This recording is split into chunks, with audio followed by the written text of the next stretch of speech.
Donc, en introduction, eh bien, quelqu'un qui, que je crois le pape François n'aurait pas renié, Don Helder Camara. Don Helder Camara, le voici. Alors oui, je vais faire quelques commentaires, mais l'essentiel se trouve là. Hein, c'est pour ça que je vois que certains sont en biais. Vous n'avez pas attrapé le torticolis à la fin? Non. Donc, il a mis la croix au cœur de sa vie. Je dis toujours, c'est Don Helder Camara qui parle, à ceux qui perdent leur temps à discuter sur l'horizontalisme et le verticalisme, ni la seule ligne horizontale, ni la seule ligne verticale ne peut faire une croix. Pour avoir une vraie croix, nous devons tenir ensemble et la ligne horizontale. Allez, décryptons l'amour du prochain, l'engagement, la présence au monde, on en parlait ce matin dans l'homélie, et la ligne verticale, la transcendance, la relation, la spiritualité. La ligne horizontale, ce sont les bras du Christ ouverts pour tous les grands problèmes humains, tenant ensemble, et la ligne horizontale, et la ligne verticale. L'Évangile avec Don Helder Camara, 2009, des Clés de Brouwer. Celui qui n'aime pas la croix du Christ n'aime pas le Christ, disait déjà au XIe siècle saint Pierre d'Amiens. Toujours le vertical et l'horizontal, si possible en harmonie, en complémentarité. Alors, que s'est-il passé sur cette horizontale verticale au XIXe siècle? Au XIXe siècle, eh bien, il y a eu, on va le voir aujourd'hui, incontestablement un retour au vertical, par un biais, le romantisme. Mais pas que, comme dirait l'autre. Au XXe siècle, j'ose, retour à l'horizontale par l'action sous toutes ses formes catholiques, mais pas que. Le XXIe siècle qui démarre, eh bien, il faut tirer les leçons d'un siècle, tirer les leçons d'un autre, et puis partir pour ce XXIe siècle, avec cette clé de lecture. Voilà, j'ai presque fini. On pourrait presque, à la limite, refermer les cahiers et puis aller réfléchir là-dessus. On va quand même revenir sur le XIXe siècle. Alors, au XIXe siècle, eh oui, la France est catholique à 90%. Hein. La révolution est espérée par tout le monde. Même les nobles libéraux, même les curés attendaient la révolution. Elle était espérée depuis longtemps. Une majorité de catholiques est absolument favorable. Ces catholiques sont présents comme acteurs de la Révolution en 1789. Quoi d'étonnant, plus des 3/4 des Français en 89 se disent catholiques. Forcément que ce sont les catholiques qui ont fait la Révolution puisqu'ils étaient l'immense majorité. Baptisés, j'entends. Alors après, bon, on peut discuter. Le clergé joue un rôle décisif dans la préparation et le ralliement aux députés du peuple pour constituer une assemblée, puisqu'on a affaire au départ à des séminaristes ici. Le clergé a joué un rôle fondamental. Le fameux serment du jeu de paume. Les révolutionnaires veulent instaurer une société qui s'appuie, d'ailleurs les principes de la République, sur l'égalité et la fraternité. La fraternité interviendra au niveau des principes un peu plus tard. La Déclaration des droits de l'homme et du citoyen, dans laquelle le pouvoir politique est indépendant du pouvoir spirituel, du 26 août 89, ce sont les principes chrétiens. Rendez à Dieu ce qui est à Dieu et à César ce qui est à César. L'impossibilité d'envisager une société sans éléments spirituels incite les révolutionnaires à promouvoir, alors c'est là qu'il y a un problème qui se pose, une religion civile. D'où le fameux culte de l'être suprême, qui va se traduire à un moment de la Révolution par l'adoption d'un culte, du vertical, d'une morale, d'un enseignement appuyé sur la raison. C'est un nouveau transcendant que les révolutionnaires veulent imposer. Ils refusent toute révélation, bien dans l'esprit du siècle des Lumières dont on vous a certainement parlé, des philosophes, un Deus ex machina, mais ils doivent composer avec la réalité catholique de l'immense majorité des Français. Et tout ça va aboutir à des persécutions et puis à un arrangement qui s'appelle le Concordat, fruit de la volonté d'un homme. Nous y reviendrons en 1801. Ce système à double lecture, laïque et confessionnel, c'est-à-dire le Concordat, c'est l'Église qui s'entend avec l'État et l'État qui s'entend avec l'Église, les uns et les autres essayant de s'instrumentaliser ou de tirer le meilleur parti de l'un et de l'autre. Ça va fonctionner, vous allez voir, de manière très ambiguë jusqu'en 1905. Et là, en 1905, on part sur quelque chose. Très vite, dès 90, la révolution date de 89, juillet, dès 90, ce qu'on appelle les patriotes, les Mirabeau, etc., veulent détacher, ça c'est important, le clergé français du lien avec le pape. Ça, c'est important. Ils veulent ce que l'on appelle une Église nationale. On parlait tout à l'heure de ce qui se passe dans d'autres pays, notamment en Chine. Cette volonté du politique d'instrumentaliser ou d'avoir à sa disposition le pouvoir, l'impact du pouvoir religieux. Alors, essayons de voir comment cette Église malmenée,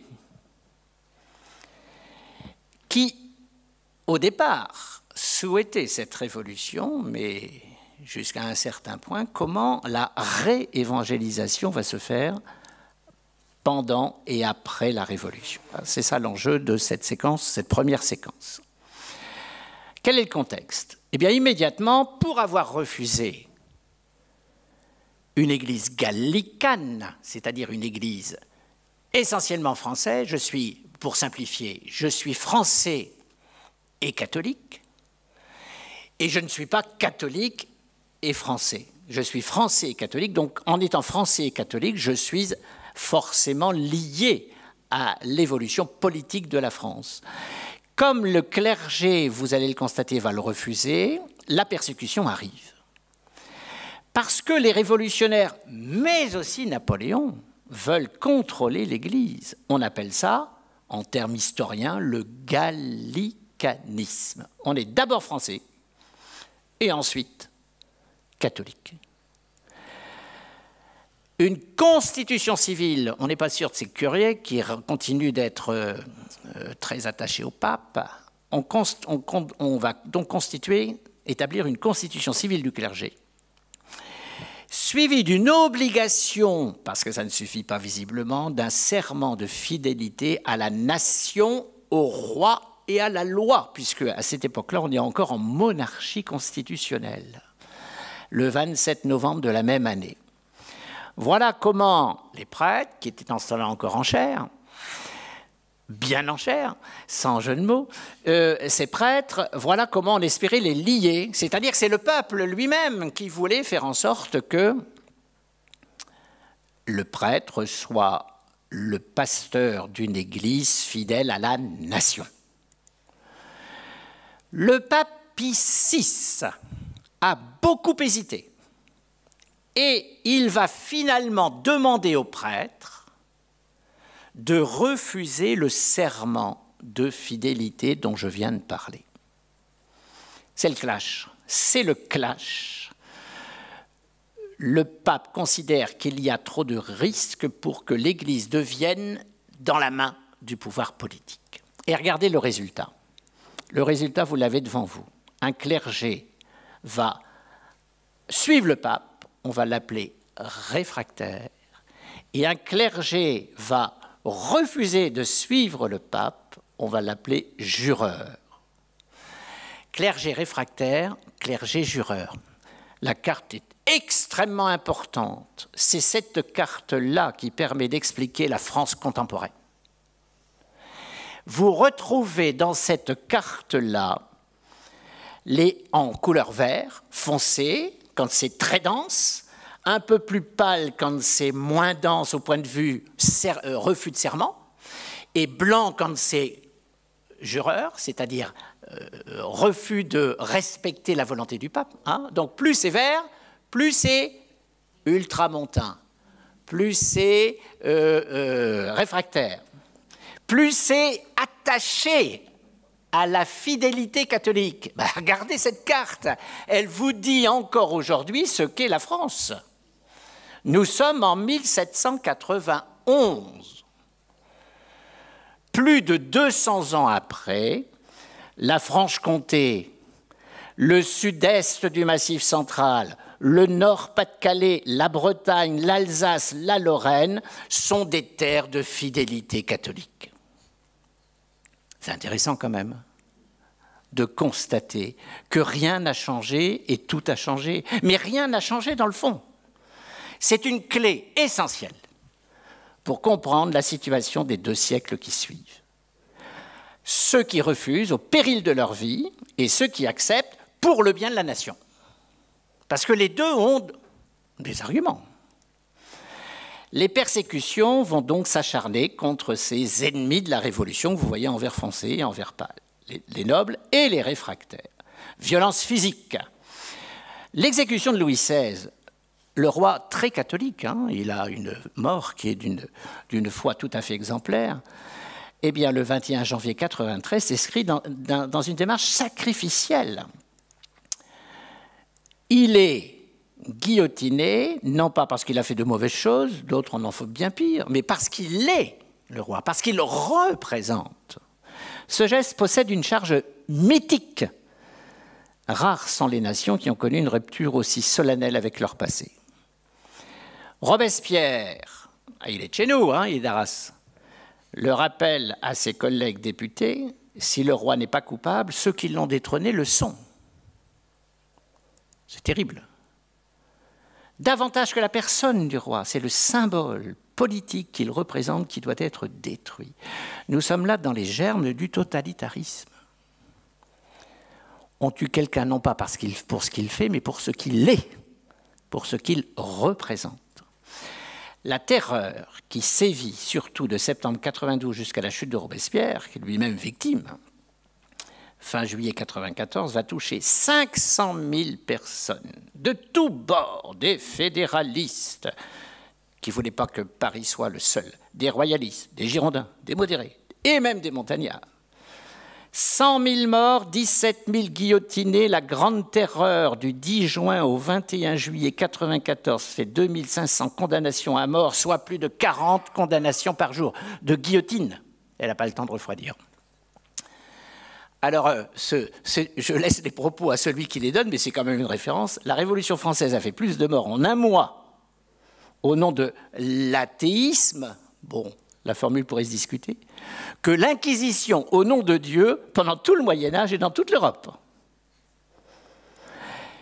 Pierre Chonu, c'est quand même une référence, voilà, c'est de lui. Pierre Chonu, pour l'histoire, édition Perrin, 84.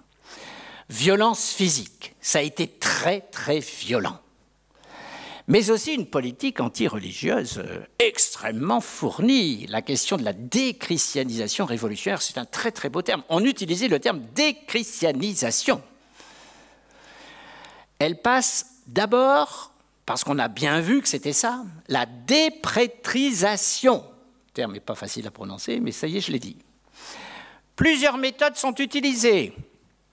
Abdication des fonctions sacerdotales, apostasie, mariage forcé.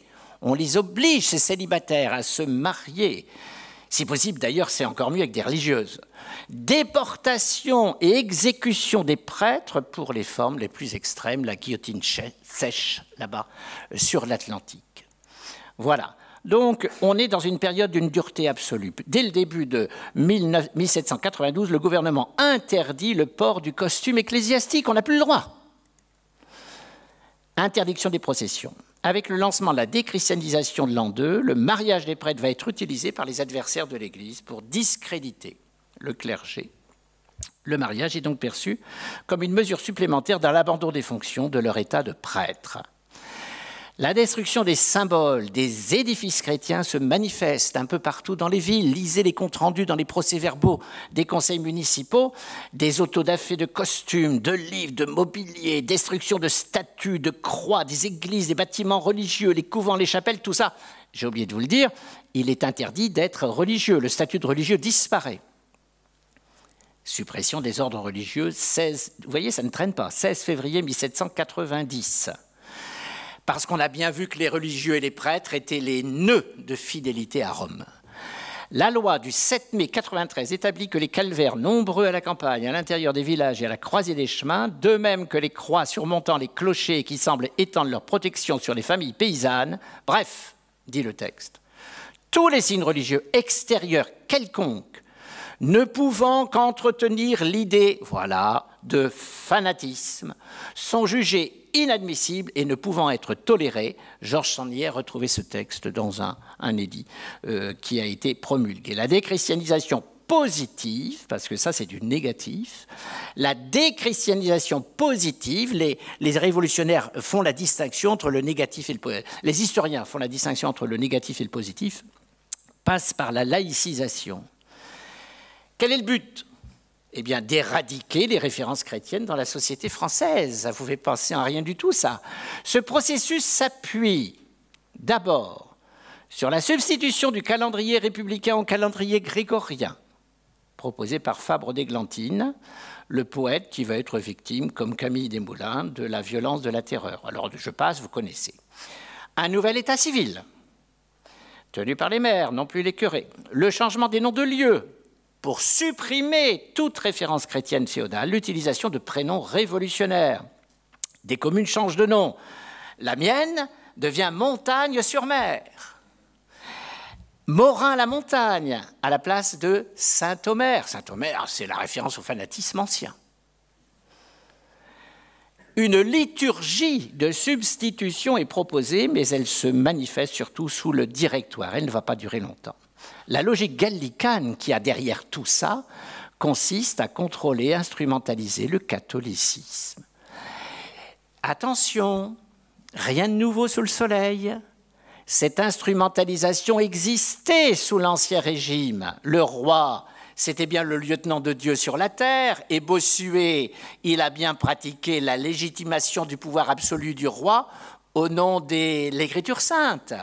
Bref, ce qui était pratiqué sous l'Ancien Régime, qui avait déjà une forme de concordat, le concordat de Bologne, eh bien, cette logique gallicane, les républicains les patriotes puis les républicains veulent la poursuivre. Il y a toujours, de tout temps, cette tentation d'utiliser les forces religieuses au profit du politique. Tout temps, de tout temps. L'Église est un contre-pouvoir, dangereux quand elle n'est pas avec nous. On lui enlève essentiellement l'éducation.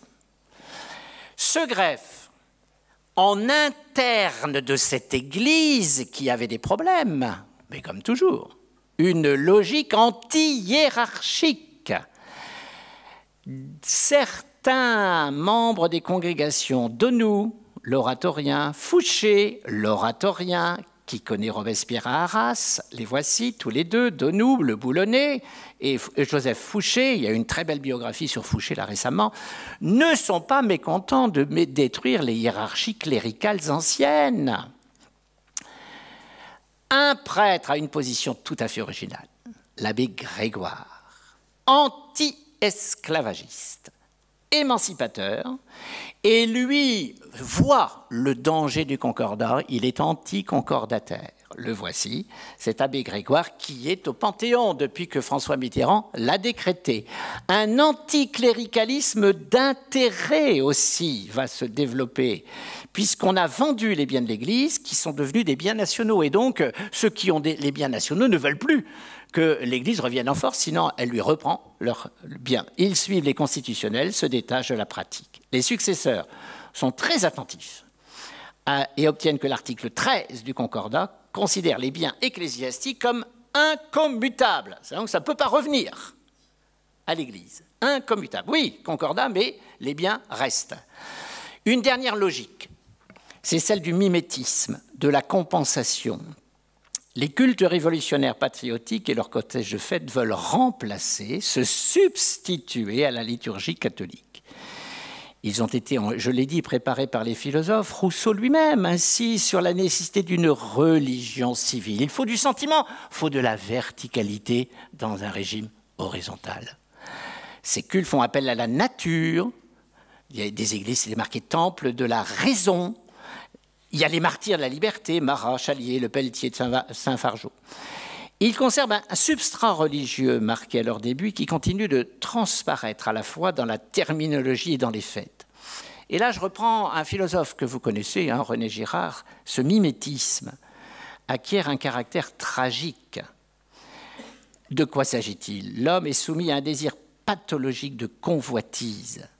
Ce terreau mimétique engendre jalousie et fureur. Le sacrifice de victimes expiatoires, considéré comme bouc émissaire, doit régler la question. Les prêtres, les religieux, les réfractaires sont les ennemis de la Révolution, les boucs émissaires.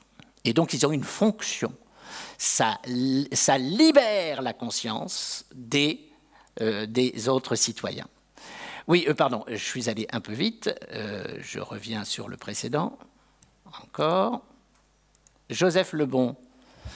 Arras, il faut conjurer le mal en coupant des têtes. Nous sommes typiquement dans ce que René Girard qualifie de bouc émissaire.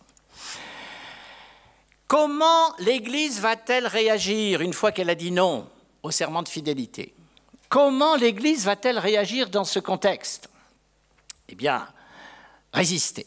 La résistance timide va s'organiser. Des prêtres réfractaires refusent de partir en 92. Ce mouvement part du monde de la campagne pour venir s'imposer ensuite dans les villes, à l'opposé du mouvement de déchristianisation. Ce sont les campagnes qui tiennent. Ce sont les campagnes qui tiennent. Et ensuite, ça va gagner les villes. Regardez, ces cultes dans les campagnes qui se font de manière clandestine. Dans le Boulonnais, Monseigneur Asselineau, exilé en Belgique, ne perd jamais le contact avec les clercs de son ancien diocèse qui sont restés comme clandestins. C'est de la résistance, comme sous l'occupation. Dès le 3 octobre 1794, il confie la première mission à 2 prêtres exilés qui reviennent. François Paternel, né à Anguingat, exilé en Belgique, et le père Auger, né à Beauvais, supérieur du petit séminaire de Monseigneur Pars de Précy. Il leur accorde des pouvoirs étendus, et ça se sait, donc ils véhiculent, ils sont mandatés sous le manteau. L'ancien diocèse est reconfiguré en 2 régions. Je passe, Auger prend Boulogne, le nord, Paternel, l'Artois, l'intérieur des terres. Le premier est connu sous le nom de Baptiste, le second Terbec. Ils ont des noms de code, comme les résistants à l'époque de l'occupation. Par la suite, Monsieur Brord, l'abbé Brord, sous le nom de Monin, va gérer la partie centrale. La contre-révolution s'organise, mais alors d'une manière plus générale en Europe. Des penseurs réfléchissent à ce que représente cette révolution. Le plus célèbre est Edmund Burke. C'est un Anglais. En France, vous avez un personnage qui s'appelle Louis de Bonald, qui a une formule qui est reprise par les partisans de l'extrême droite actuelle. La Révolution française a commencé par la Déclaration des droits de l'homme, elle ne finira que par la Déclaration des droits de Dieu. Louis de Bonald. Il est le partisan de ce qu'on appelle le traditionnalisme, sur le plan des théocrates. Joseph de Maistre est aussi quelqu'un qui revendique l'importance de la fidélité au pape. Il est pour la théorie dite du providentialisme. La Révolution française a été voulue par Dieu pour châtier la France de son incurie religieuse depuis des siècles et des siècles. Donc et pour faire en sorte que les prêtres persécutés s'en aillent en Europe pour dire en Europe le mal que la Révolution a fait. C'est le providentialisme. Et puis il y a des révoltés, les Vendéens, on le connaît. Et ensuite, après cette période terrible de tension, la réconciliation, et l'homme, c'est Bonaparte, qui va comprendre qu'il faut réconcilier les Français et il signe un concordat en 1801. Ce concordat est signé par Joseph Bonaparte et le cardinal Consalvi, qui représente le successeur de Pie VI, Pie VII. Le pauvre, avec Napoléon, il va avoir bien des problèmes. Hein, en plus qu'il s'appelle Pie VII, mais il a surtout beaucoup de problèmes avec Napoléon. Il le signe le 17 juillet 1801. Le concordat fait du catholicisme, la formule est assez bien trouvée, la religion de la pas de la majorité, de la plus grande majorité des Français. Ça n'est plus la religion d'État. Oui, parce qu'avant, on vous l'a dit, comme le roi était catholique, tout sujet était obligatoirement catholique, sinon il était hors la loi. Il ne faut pas non plus nier ce qui s'est passé précédemment. Là, mais en même temps, dans le catéchisme, c'est clair, servir l'empereur, c'est servir Dieu. Messieurs les curés, vous devez faire passer le message. À la suite de ce concordat de 1801, l'Église va hésiter. Tout le siècle, qu'est-ce qu'on fait? On l'applique en étant fidèle d'abord à la nation, ou on l'applique en étant fidèle d'abord au pape. Et donc, on va hésiter constamment, pendant tout le XIXe siècle, entre le gallicanisme, fidélité prioritaire à la nation française, et fidélité au pape. On appelle ça l'ultramontanisme, qu'on appelle encore, les historiens l'appellent encore, le romanisme. Facteur d'unité, le pape, pôle de rassemblement des catholiques.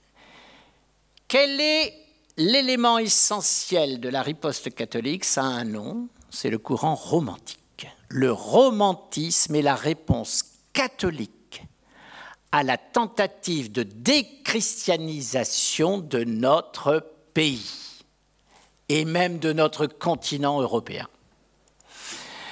Quand commence le XIXe siècle, en France, le christianisme et le catholicisme semblent moribonds.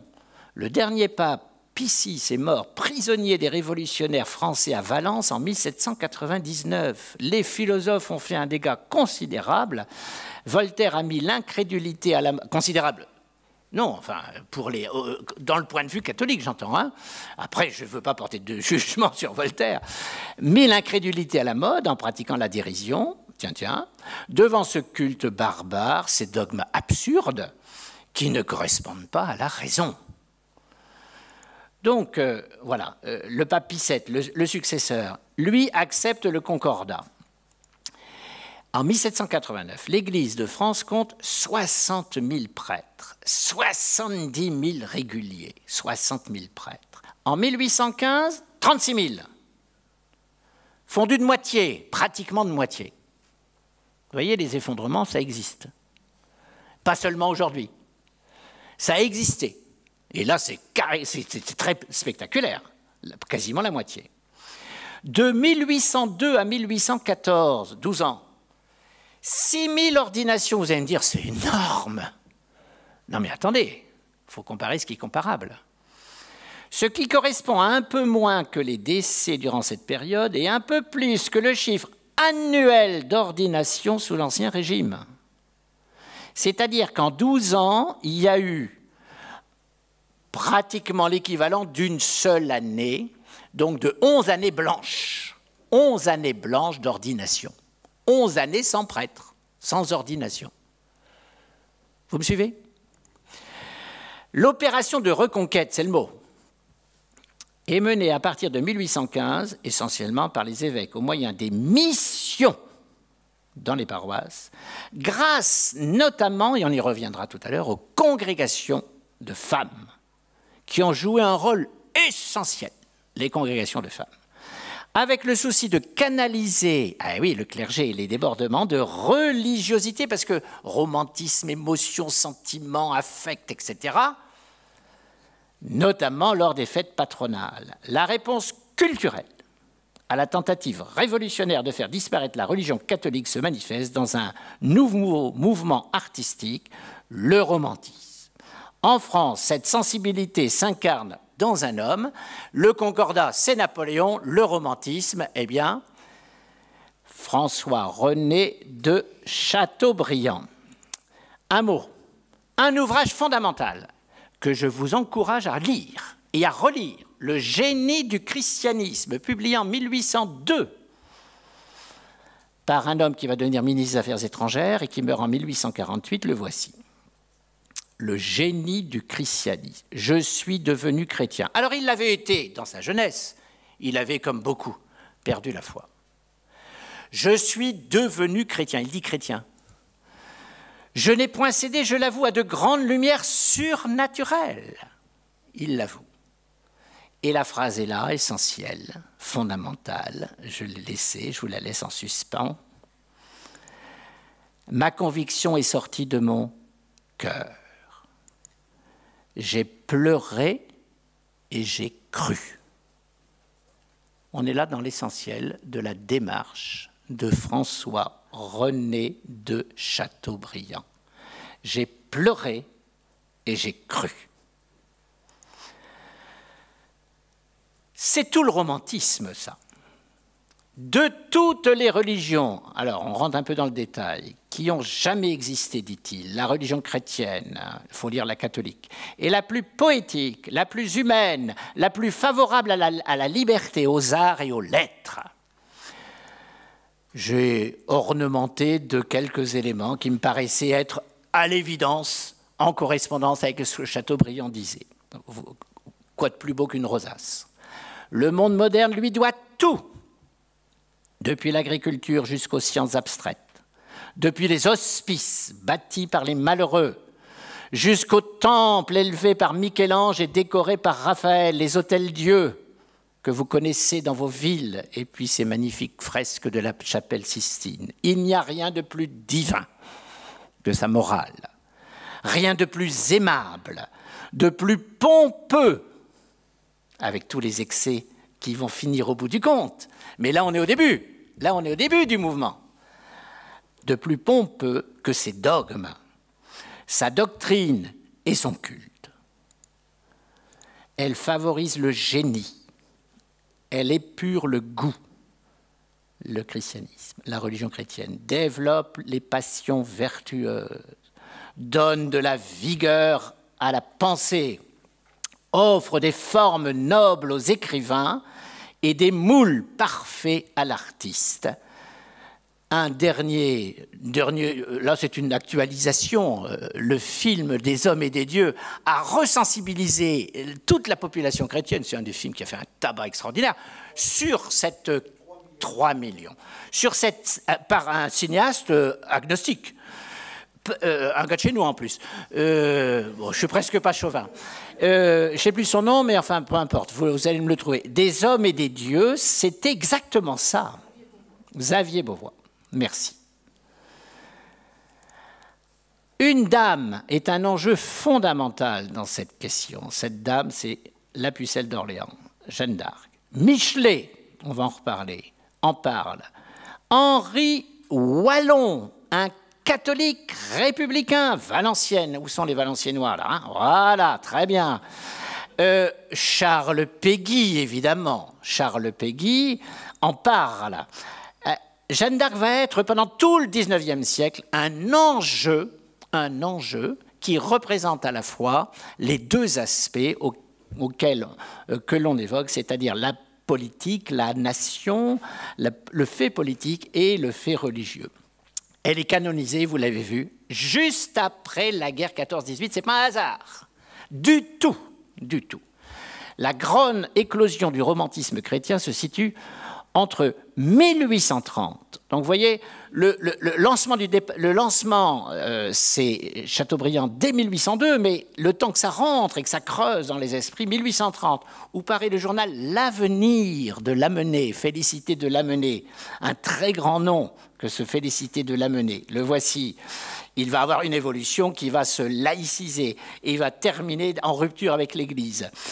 Et 1835-36, disent les historiens, Yves-Marie Heller et Gérard Cholvy. Donc vous voyez, c'est là vraiment que ça commence à se manifester avec Henri Lacordaire, le grand père Lacordaire, qui donne ses premières conférences à Notre-Dame de Paris. Il amène des foules qui viennent l'écouter. Le courant romantique touche la France, mais aussi l'Allemagne, l'Irlande, la Pologne.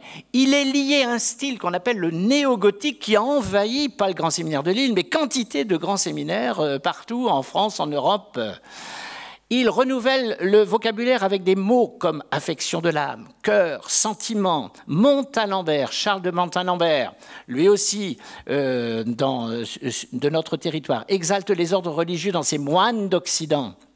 Il rappelle l'importance des moines. Don Guéranger ressuscite en France les bénédictins, l'accordèrent les dominicains. Voici Don Guéranger. Et sa liturgie latine, ultramontaine, romaniste. Les jésuites réapparaissent, malgré les vives polémiques déclenchées par Montlosier, puis par Michelet et Quinet. Alors, Jeanne d'Arc. Jeanne d'Arc est l'enjeu. De qui est-elle la plus proche? Des patriotes ou des croyants? Pour Michelet, oui, selon la religion, selon la patrie, Jeanne d'Arc fut une sainte. Monseigneur Dupont-Loup fait d'elle, voit, lui l'évêque d'Orléans, dans sa mission de bouter les Anglais, une œuvre nationale, mais pour la plus grande gloire de Dieu. Les républicains, les libres penseurs, s'appuient sur Quicherat, qui fait dans ses aperçus sur l'histoire de Jeanne d'Arc une fille du peuple entravée par les puissants, y compris ceux qui l'ont condamnée, qui accomplit une mission sainte et qui meurt en martyr.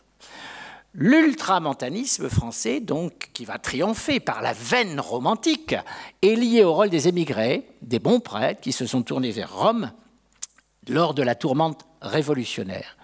Ce mouvement bénéficie au milieu du siècle du soutien de Monseigneur Pie, évêque de Poitiers, de Monseigneur Parisis, évêque de Langres, puis évêque d'Arras. Voilà, évêque de Langres, puis évêque d'Arras. Et surtout de Louis Veuillot, journaliste à l'Univers, qui est un ultramontain, certains diront fanatique. Voilà son journal. Il permet aux adversaires du gallicanisme et du régime concordataire de se défendre contre l'État ou contre l'autorité d'un évêque nommé par le gouvernement. Les recours à Rome se multiplient. Vous voyez, on est de plus en plus ultramontain, de moins en moins concordataire. La romanisation du clergé précède celle de l'épiscopat. Le séminaire de Rome est fondé en 1853. C'est bien le signe. Voilà, on va aller former des prêtres à Rome pour qu'ils aient la bonne parole, le bon réflexe. Monseigneur de Cabrières, étudié par Gérard Cholvy, originaire de Nîmes, la Rome française, n'hésite pas à rappeler en 1874 que la force véritable de l'épiscopat s'est constamment mesurée à sa dépendance vis-à-vis du pontife romain. Plus l'Église est romaine, plus elle est fidèle, plus elle est forte. Gerbet, un évêque libéral qui meurt en 1864, le déclare « Nous sommes là du christianisme captif, c'est-à-dire concordataire, lié à l'État, qu'on nous a fait, et qui doit, disent nos oppresseurs, se renfermer dans les temples. Nous voulons le christianisme romain, le christianisme qui se mêle partout au peuple, qui puisse parler partout où nous avons le droit de faire entendre notre voix à nos concitoyens, qui est libre et à l'aise sur la place publique, et pas seulement un christianisme de chapelle, avec une dévotion froide et systématique, suivez mon doigt, jansénisme. Nous sommes là, qui a peur de donner à Dieu le nom de l'homme. Cette réévangélisation post-révolutionnaire va donc connaître un retour au temps des persécutions, comme je vous l'ai montré, puis un temps de réconciliation nationale. C'est une petite synthèse, je suis à peu près dans les temps. Petite synthèse. Quelles sont les méthodes qui ont été utilisées dans ce laps de temps que je viens d'évoquer? Je n'évoque pas tout ce qui est sacramentalisation et renouveau des congrégations catholiques, c'est pour la seconde intervention, une fois la pause arrivée, puisque donc à 15h, on a le temps là, c'est bon, à 15h on fait une pause, et après je parlerai de la manière dont tout cela s'est déroulé pendant le 19e siècle. Alors, je fais une petite synthèse. Le but, c'est de sauver l'Église, et sauver sa relation à Rome. C'est ça l'enjeu. L'ultramontanisme va petit à petit se dresser contre le gallicanisme. l'ultramontanisme va petit à petit, au fil du XIXe siècle, l'emporter sur le gallicanisme. Mais pas l'emporter totalement, sinon, j'extrapole, en 1905, les évêques auraient dû être contents, puisqu'en 1905, on sépare l'Église et l'État. Mais non, c'est que le gallicanisme, c'est-à-dire cette alliance, cette concorde entre l'Église et l'État, avait quand même un petit peu du bon, puisqu'on n'aurait pas crié au scandale en 1905, normalement. Et même le pape, d'ailleurs. On a donc un retour à une forme de gallicanisme avec le Concordat. Mais voilà, le XIXe siècle est le sens du retour au sacré, dans le goût pour la liturgie, pour la beauté qui donne de l'émotion. J'ai pleuré et j'ai cru. La beauté des monuments, la ferveur des sentiments, c'est ça qui a tenu, qui a fait qu'on a résisté, que l'Église a résisté et que même elle a contre-attaqué, entre guillemets, pour utiliser des termes guerriers. Voilà les méthodes. Quels sont les moyens? Quelle a été la technique utilisée? Résister. Entrer dans la clandestinité. S'appuyer sur les fondements, la famille, les familles. Hein, c'est dans les campagnes que le lien familial, surtout à cette époque-là, on était dans des exploitations familiales. C'était à la fois du sentiment et de la profession, on était très liés. S'appuyer sur la famille, sur la solidarité du lignage, pour entrer en résistance, pour entrer dans une démarche contre-révolutionnaire. Et puis, la riposte culturelle, elle est essentielle. L'Église a retrouvé toute sa splendeur par une riposte culturelle. Le romantisme, incontestablement, a été une solution pour renouer avec quoi? Eh bien, avec le peuple, avec la religion populaire, pour qu'il y ait un lien entre l'élite et l'opinion commune. Bref, comme disait Gramsci, mais bien plus tard, l'Église a pressenti qu'il fallait retrouver l'hégémonie culturelle qu'elle avait perdue par le biais d'une tentative de déchristianisation à marche forcée en quelques années. Et sa riposte culturelle, le retour à une hégémonie culturelle dominante, c'est-à-dire à l'ère du temps, ça a été le romantisme. Quelles sont les formes qui ont été... Vous avez compris, j'essaye de faire une petite synthèse sur laquelle vous pourrez discuter, contredire, etc. On pourra débattre, mais je vous la livre. Hypothèse, hein, je ne prétends pas vous présenter la vérité. Je vous livre une hypothèse, fruit d'un travail partagé avec des historiens, dont Yves-Marie Hilaire, vous devinez bien, et Gérard Chelvy. La pratique dans les maisons. Il a fallu retravailler la clandestinité, la pratique dans les maisons, des circuits les plus anonymes possibles. L'acceptation du martyre pour les prêtres et pour ceux qui aidaient les prêtres à faire leur mission dans le secret, dans le souterrain, dans la clandestinité.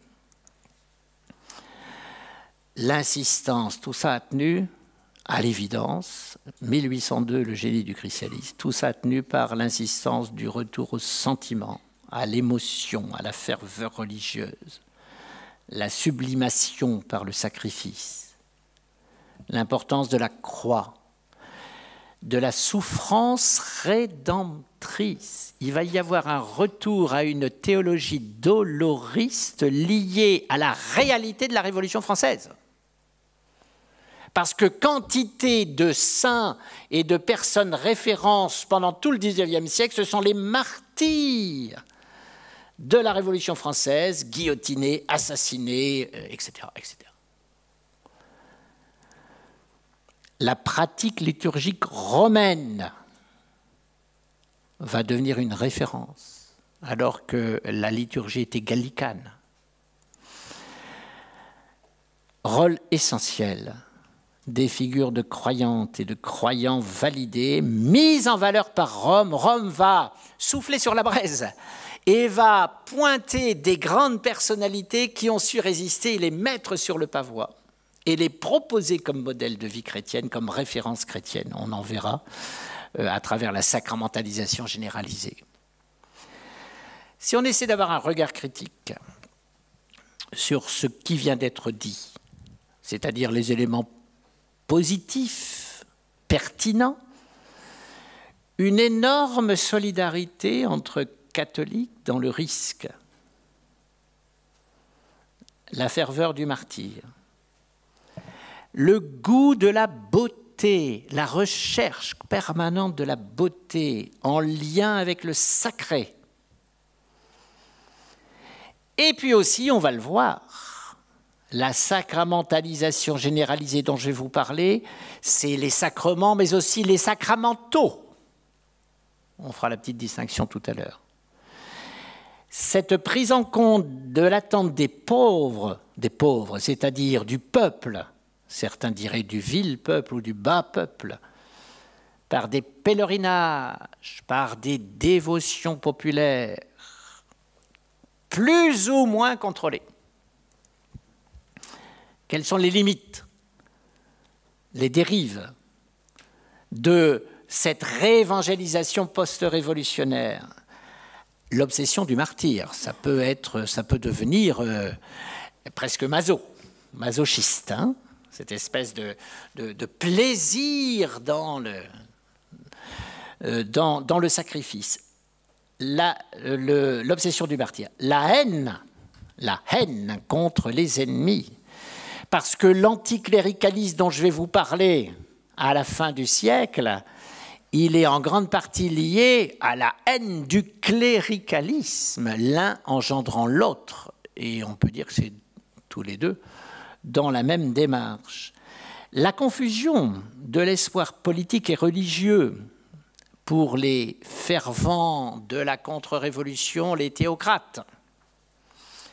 La déclaration des droits de Dieu, ça peut vouloir dire le retour à un état politique sous dominante religieuse.